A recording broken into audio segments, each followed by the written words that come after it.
You had to put a little bit of music on in case you're getting tired. Hey. Okay. See, when you work for yourself, sometimes you need something to pick you up. You know, I'm going to do like they used to do on Def Comedy Jam. Cut it, DJ.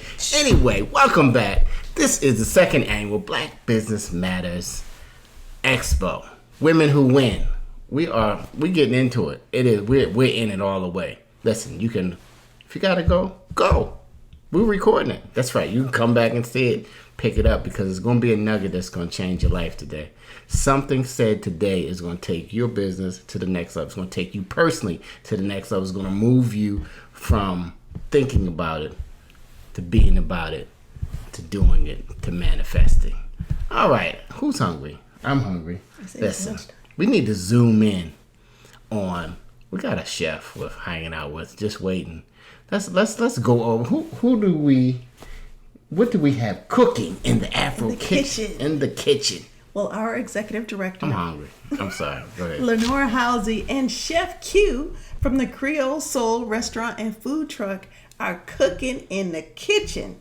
And Chef Q used to be the U.S. Navy Chief Logistics Specialist and counselor before she got into the cooking industry. She's a chef and she's launched a number of businesses, including her own catering company with her husband. And again, she's the owner of Creole Soul Restaurant and Food Truck. Let's see what they're cooking. I'm ready. I'm hungry. You know what I mean? I was looking at myself on the screen from last year. I'm putting on some pandemic pounds, y'all. I don't know how many. I need to act. Maybe I'm going to skip. I think I'm fasting. No, I'm going to the kitchen. Come on. Let's zoom into the kitchen. See what they cooking at the Afro Kitchen. Well, greetings and welcome to the Afro second annual Black Business Matters Expo. I am Lenora Housey, Executive Director of the Afro, and I am so excited to be here today with the renowned, delightful Chef Q. Hi, everybody. Hi. Yes. Chef Q is the owner and head chef at a wonderful restaurant in Baltimore. So for those of you who are either in the Baltimore area or plan to visit the Baltimore area, please come to the R House and visit Creole Soul. Yes. I love that name. Yes. Creole Soul. So I've been to Creole restaurants. Okay. And I've been to soul food restaurants.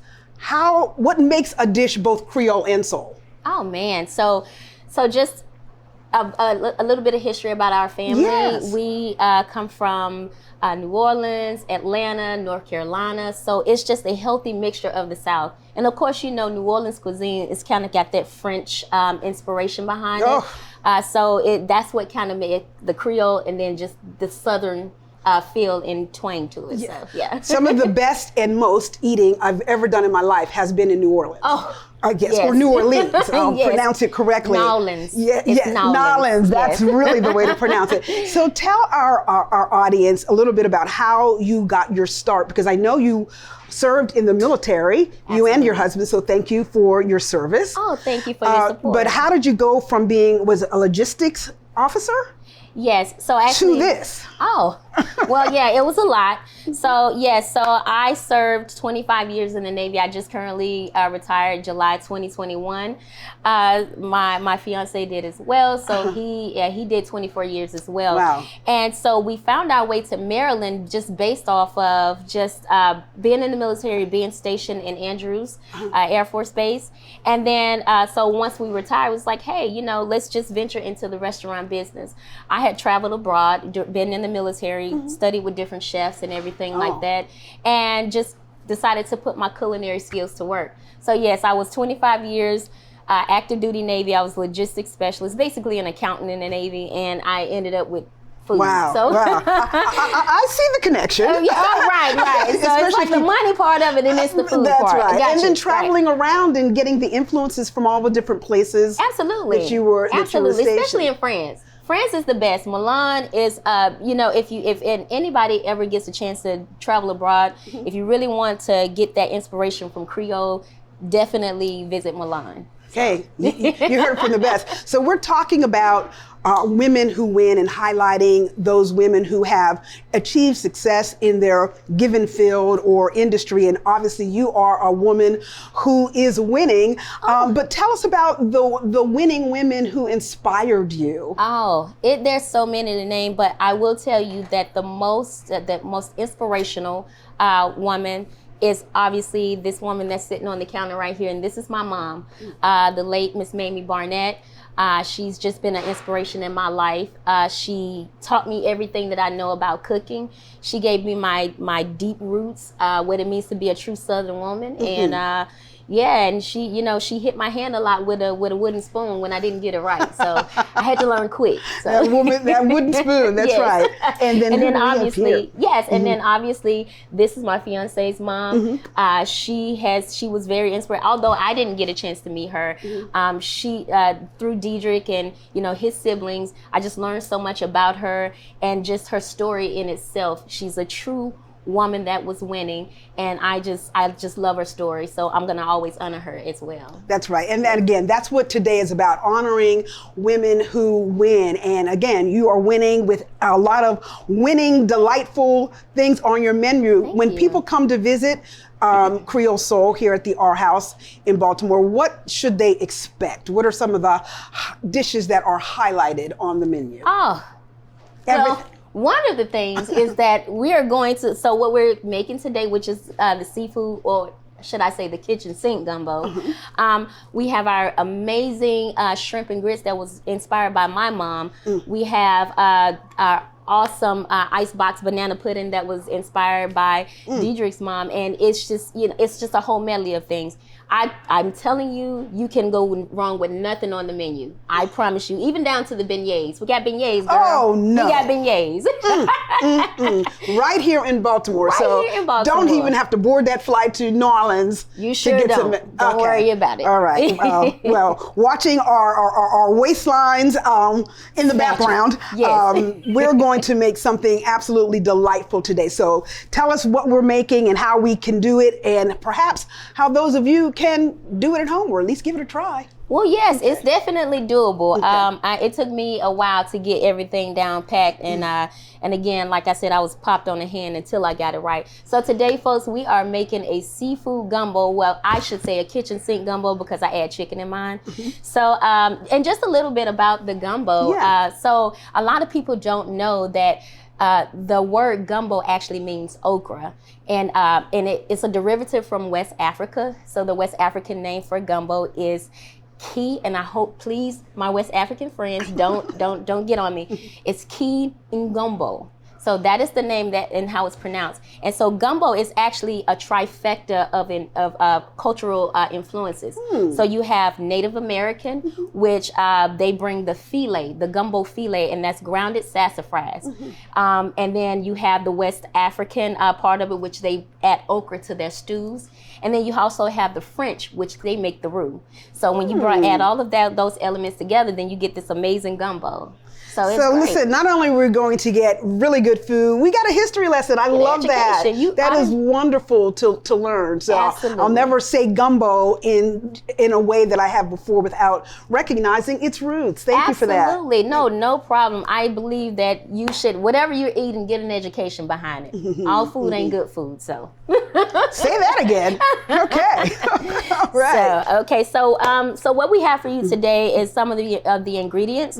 So we have our holy trinity, and we have the diced celery, diced onions, diced bell peppers. That's the trinity. And then finally we have the pope, which is the diced onions. The diced garlic. That's the pope. Okay. And then we have our bay leaves, our Creole seasoning, and some hot sauce. We have our cooked rice over here that's going to sit to the side. It's going to go top of that gumbo right after we're done. Over here we have our proteins. We actually have our shrimp, our Maryland crabs, because I couldn't get any Louisiana crabs. Don't fight me, Louisiana. Our andouille sausage, and then our okra. Okay, a little known fact about the okra. I was just telling a friend yesterday. I said, hey, you want to get a good okra without the slime? Boil it with vinegar. Okay. Oh, All right. wow. Yes. Thank you for that tip, because as a self-designated and acknowledged foodie, Yes. There is one food that I've been challenged with, and it's okra.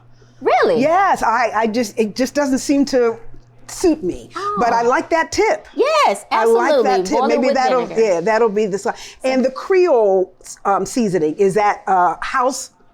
Yes, this is a Okay. house seasoning, but of course you can find any Creole seasoning in the food store. You have your Slap Your Mama, your Tony Satchery's, your Chef Paul Prudhomme. You have all of those great seasonings, so don't even worry about it. Just go pick something off the shelf. You'll be okay. Okay, well, let's make some gumbo. Hey, let's do it. All Okay, right. so How can I help? Okay, so you're gonna grab this, Okay. and I'm gonna grab this right here, and we're gonna go to the stove. All okay? right, all All right. Okay, I'll follow you over there. Okay, and so what we have over here that's actually heating up is the hardest part of the gumbo, and this is the roux. Now, the roux is 1 cup oil and 1 cup flour, so it's an equal parts, right? And so what you do is you put those things, those two together in a really hot pan, and then you just keep stirring until you get this nice consistency of brown. Okay, let me just say something. Yes. I've done exactly what you just said, and my roux does not look like that.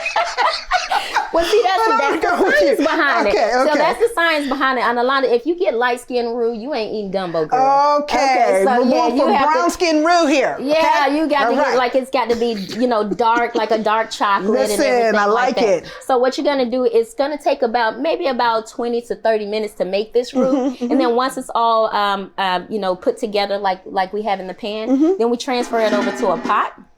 Okay, now I'm just gonna set these here. Is that okay? Yeah, absolutely. All right. Yep. So I'm gonna transfer this over. Oops. And and so once you have it in the pot, just let all of that go in there. And then what's gonna happen is, let me stick this back here. Okay. So now that the roux is all done, you're gonna take all of your seasonings and then you're just gonna dump them in there. And then what's gonna happen, all of these are gonna just cook and mesh together. And once that cooks down, we've actually prepared some chicken stock and some seafood stock that we got from the shrimp shells and chicken thighs.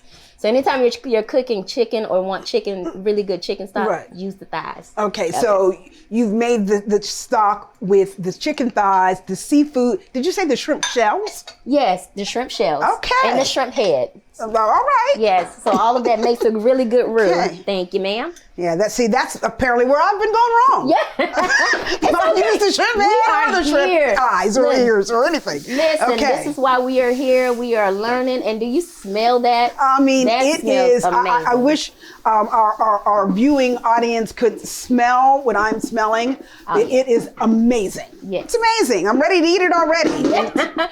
So once that's sauteed and everything is cooked and everything is ready to go, then what you'll do is you'll grab your seafood and your chicken stock and then you will add it to the pot. Okay. Okay. And so once that is done, then you let that cook for about an hour. Okay. And then make sure you Just incorporate kind of that. simmer it on low, like Yeah. not boiling, right? Yes, Okay. yes. And so what's going to happen is that roux and those vegetables are going to thicken that broth up.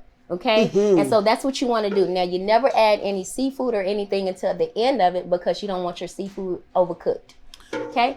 Wonderful tip. Now, I Okay. noticed when you added these ingredients, as I'm sure no chef actually does measurements, but for those of us who might want to try this, Okay. what are we talking? You put a cup in? Yes. Okay. So you have a cup of the Trinity, which is the bell pepper, celery, and onion, and then you have a teaspoon of garlic. Okay, and then you're just making a small pot, so you have one cup of oil and 1 cup of flour to make the roux. Okay. Got it. All right. So now that we all have all of this incorporated, that has cooked down.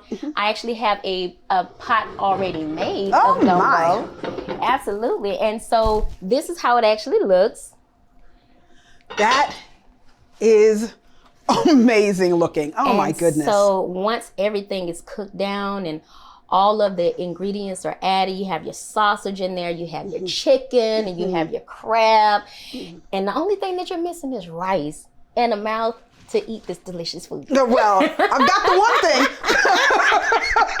So yes, So it is very tedious to make, but I will tell you that it's so worth it. It's so worth it, and I'm telling you, your family will love you, and they will keep coming back to tell you. You want your kids to put their phones down. Yeah. Make some gumbo. Serve up some gumbo. Exactly. Now, all right. the aforementioned okra has already been, what did you do? You put it in vinegar? Yes, so I boil the okra before I put it into the gumbo. So I boil it separately, and I put vinegar in it, and let that boil. And what it'll do, it'll change colors once all the slime is boiled out. Okay. So yeah, I think that's going to put okra back on my palate. It should. Yes, it I think it will. It should. Yeah. So yes. So that is basically it, and how we make a great gumbo. And if you want to, okay, we can do that. Come over here. Yeah. So, and actually I did not, so there's bay leaves already in it. So Okay. one of the elements that I did not add is the bay leaves in the actual making of the gumbo. Okay. So don't forget to add your bay leaf, okay? Okay. Just add your bay leaf. And so, okay, so I just wanted to make sure that we had all of that incorporated. Okay. Now it's time for a taste test. You ready? The mouth that you Okay, asked for. yeah. Yes, it's here and ready. So I'm to gonna do it. make you a bowl. Okay, Ready? I let's am go ready. ahead. I am ready because this has looked and smelled so wonderful. Absolutely. And so I just, you know what? At the end of the day, when you come home, and especially in Maryland, because it's so cold, I'm like, gosh, like, come on, let's let up. And this is perfect for a day like today in Maryland. So. Yes. This is one of our biggest sellers. I tried to put crawfish etouffee and take gumbo off, and the people were not having it. So just wanted to let you know. And so we're gonna go over here, and then we also have our rice. Oh, so we do have the rice. Okay, Yes, all right, yes. okay. So you just add a little bit of the rice on top. Oh, okay. So the rice does not go in it. No, As it's do being not put prepared. rice in your gumbo. Yeah, I mean it's to each their own, but I just don't like it, and it calls for a better presentation as well. Okay. So okay. yes, so there you go, ma'am. Yes. All right, and let's Okay. just you have at it. Oh my goodness! I hope I can do this well on screen because I'm going to go in. Excuse me. That's you? Is that you? Excuse me. Is that you? Excuse me. Okay. That's what it is. You said something about the Trinity. I did. I'm just going to bless everything. This is amazing. And I don't even taste, because okra to me has such an overpowering Yes. taste, and I don't taste the okra overpowering it as I have in other recipes that I don't Absolutely. enjoy. Absolutely. And in fact, I'm just going to go ahead and eat a piece of okra. Okay, well, yeah, you go ahead. Folks, That right there. excuse me, that right there? Yeah. It's absolutely wonderful. Listen, this has been an amazing and such a pleasure to hear from you, and hear about your inspiration and all the women who have won, who have inspired you to do this.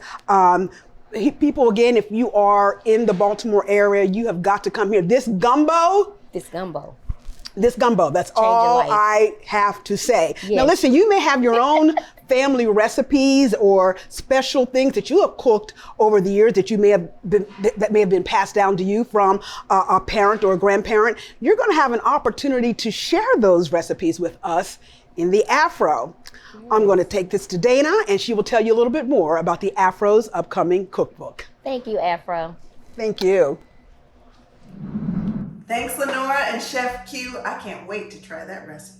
Has it been 2 years already? It's the second annual Black Business Matters Expo, WWW. No, we're not talking about .com. We're not talking about the World Wide Web. We are talking about women who win, and we're not talking about in the kitchen. Even though we are in the kitchen, but we're talking about our cookbook. The Afro has a brand new cookbook. Man, this is cooking with love. You have people who have submitted recipes that have been passed down for generations. Yes. I'm talking about you can memorialize that dish right in the Afro Cookbook. It's going to start out as a physical and it's going to move on to the digital. I'm talking about when you turn the page, they're going to come to life and they're going to just explain. They're going to break it down. They're going to say, I put a little this and I put a little that and then I pinch this and I pinch that. Can you measure a pinch? Sure you can. Now, some people's pinch is bigger. Pinch could be, you know, you ever get pinched at church when you're not supposed to? Okay, No, okay. A big pinch? Okay, impeccable. I'm sorry. Okay, I was impeccable. talking about a pinch. I understand. All right. I just want our viewers to know that there is still time for you to submit your recipe. Memorialize your grandmother or your mother, your grandfather, your father, that special dish that your family is accustomed to at those special occasions. You can submit your recipe to subs, S-U-B-S, at afro.com. Oh, I got hungry thinking about that subs. You know, we used to say subscriptions, but who wants to spell subscriptions? The subs sounds so much better, especially when we're taking a break. The expo is fantastic. Yes. I'm having a fantastic day. I'm glad we got a chance to step into the kitchen and do some cooking. Well, I just You know want what to I'm tell you talking one about? thing. Okay, I'm sorry. Okay, No, it's not okay. that. It's the wrong show. Yes, All right? This is a okay. family show. I'm just going to tell you that I put something in the air fryer because, you know, during this Air pandemic, fryer. the air fryer's been my friend. I mean, you're my friend. You're my best friend. But the air fryer It's my best friend. Yes. Because I stopped eating fried chicken, everybody, Yes. until the air fryer came back down. Yeah, so we'll have air fryer recipes, but I love some more. So please submit your recipes. The book will be on sale to honor what? Black Cooking Day? No, I'm just saying. No, 130 years. I knew. 130 years of just celebrating and really highlighting, inspiring, informing, and educating the African American community. The Afro American newspaper, I'm going to give you a shout out now, is the #1 oldest black media company, black family owned business in Maryland, and the 3rd oldest in the country. That's incredible. Hats off, I would say. Yeah, I don't have a hat on. But Afro, we love you and thank you. And the cookbook, is the cookbook going to be there? The cookbook will be at the 130th anniversary Will celebration. you be there? Of course, I'll be there. I'll be there. And I want you God though, willing is what they to told me. reserve. Oh, that's true. You have to say God willing. God willing. Yes. God willing, you will reserve this cookbook right now. Pre-orders are on sale right now at afro.com. So get your copy, but we are still taking recipes. So by the time everything is produced, your recipe could be in there. So send it to subs, S-U-B-S, at afro.com. Thank you for cooking with love in the impeccable kitchen. Maybe we'll do it again. Maybe we'll really, whip something up. But we're at an expo. We got to go. See you later.